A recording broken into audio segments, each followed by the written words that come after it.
hand to the neck, and it's... And here's the thing, it happens every day, pretty much every single game. And the women of the WNBA, and even there's female broadcasters out there who don't even hide their disdain. But we have a generational talent and a WNBA superstar who had 2 cheap shots right there that weren't called. And I just say again, absolutely. The microphone was still running, and what was just recorded behind closed doors has sent shockwaves through the entire basketball world. Imagine finding out that the person you thought was the biggest villain was actually just a pawn in a much larger game. When Indiana Fever head coach Stephanie White believed the live stadium feed and her own collar microphone were completely turned off, she turned to her assistant and whispered something so dark, so hidden, that it was never meant to be heard by the public. A truth so damaging it could tear down the WNBA's entire infrastructure. But that was only the beginning. The moment this highly confidential leaked audio file reached the main servers at NBA headquarters, Commissioner Adam Silver completely lost it. Without a single second of hesitation, and without calling a board meeting, he personally stepped into the situation and issued an urgent, top-secret notice that left the entire league paralyzed. What Silver reportedly said in absolute rage will make your jaw drop. What exactly was happening behind the scenes? Were the referees actually ordered from the very top to target Caitlin Clark at all costs?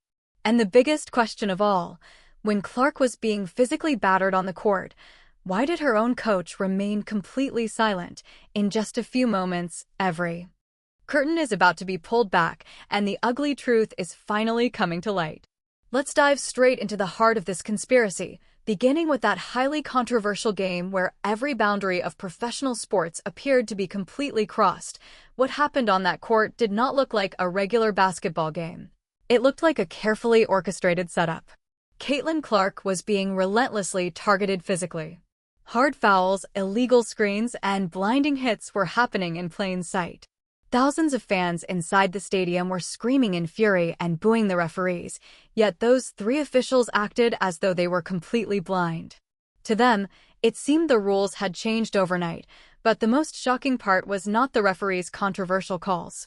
The real blow to the fans came when they looked over at the Indiana Fever bench and saw their own head coach, Stephanie White, sitting there in complete silence.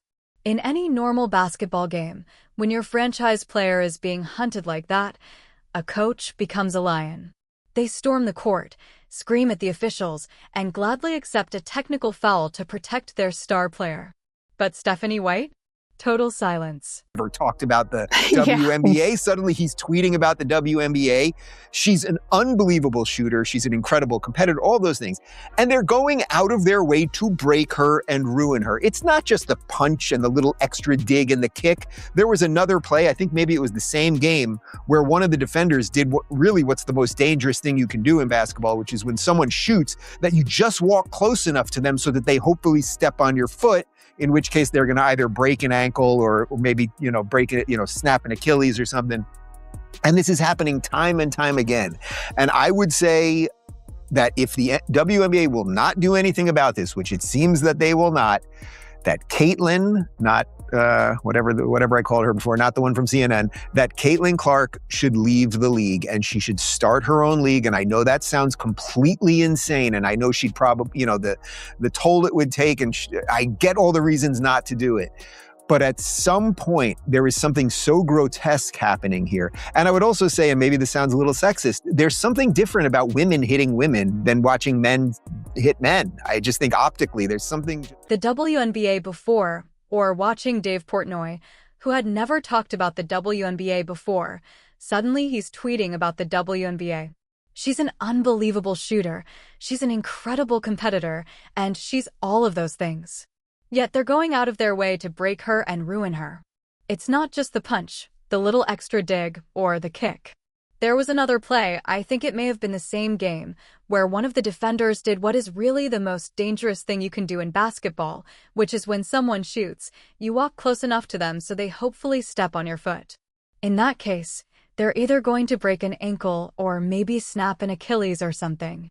This is happening time and time again. I would say that if the WNBA is not going to do anything about this, which it seems they will not, then Caitlin Clark, not, whatever I called her before, Not the one from CNN. But Caitlin Clark should leave the league and start her own league. I know that sounds completely insane, and I know the toll that would take. I understand all the reasons not to do it. But at some point, there is something so grotesque happening here. I would also say, and maybe this sounds a little sexist, there's something different about watching women hit women than watching men hit men. I just think, optically, there's something different. It was as if she knew exactly what was scheduled to happen to Clark that night. She didn't lift a finger to protest the physical torment happening to her own player. Social media was melting down, with people asking how a coach could show such total disregard for her biggest star. The actual explosion, however, occurred after the game, when the stadium had emptied out. The press room microphones were being set up, and Stephanie White took her seat.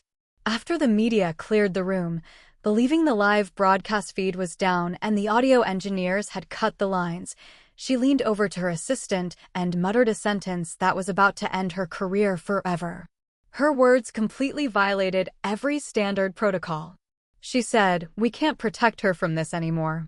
It's completely out of our hands. They wanted it this way." Ridiculous, man. Alyssa Thomas is dirty. Look at the dirty plays. Look at this angle where she puts her knee directly on her groin. She was out to injure Caitlin Clark. Look at this. Streaking to the basket. Look at her. The ball is all the way over there. Why is your knee in her groin? What are you doing? What are you doing, Alyssa Thomas? The ball isn't even over there. Look at where the ball is, guys. Look at where the ball is. Why are you going through putting your knee on her groin? The ball is clearly behind you. Caitlin Clark don't got the ball. What are you doing? This is targeting. This is an attack. The WNBA needs to step in and do something about Alyssa Thomas and her goon squad brutally, viciously attacking Caitlin Clark.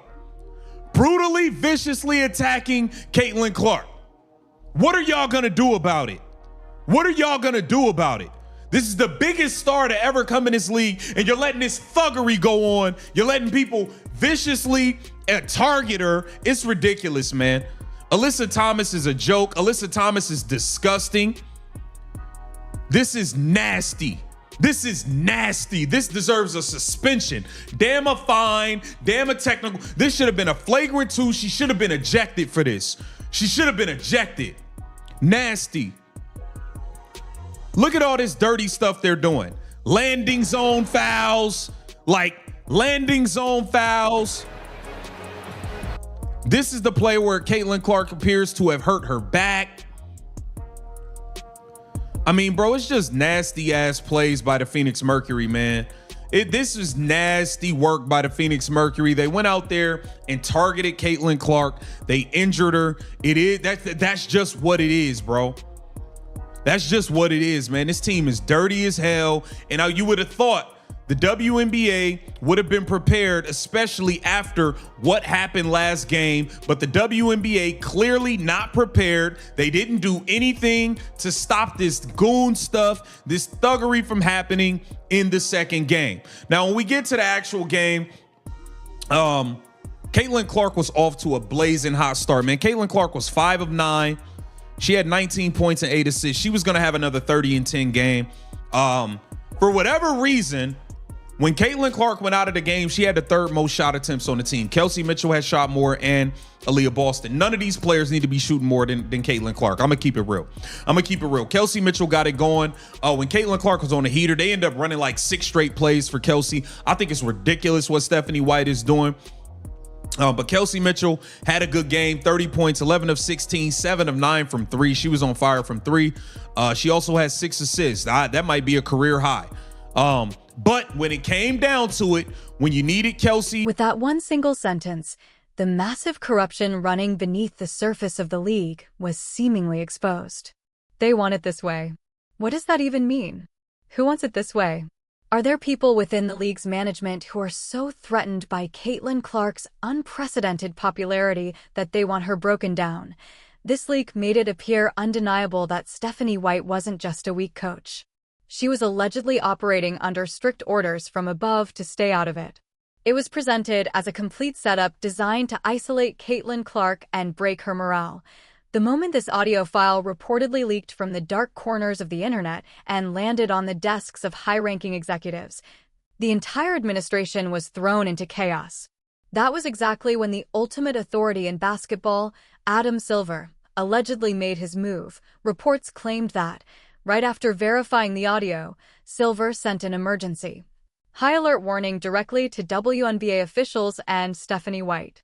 According to those reports, Silver's directive was clear and uncompromising. If the league's biggest asset continued to be targeted like this and her physical safety was compromised, he would personally terminate the league's entire management. Adam Silver is no fool. He knows better than anyone that if the WNBA is breaking records, selling out stadiums, and signing historic television rights deals, it is because of one name: Caitlin Clark. If the fans realize that Clark is being systematically targeted or intentionally left unprotected, the public could boycott the WNBA in a heartbeat. Viewership could crash to historic lows. Fearing this exact financial nightmare, Silver reportedly decided to step in and put everyone back in their place.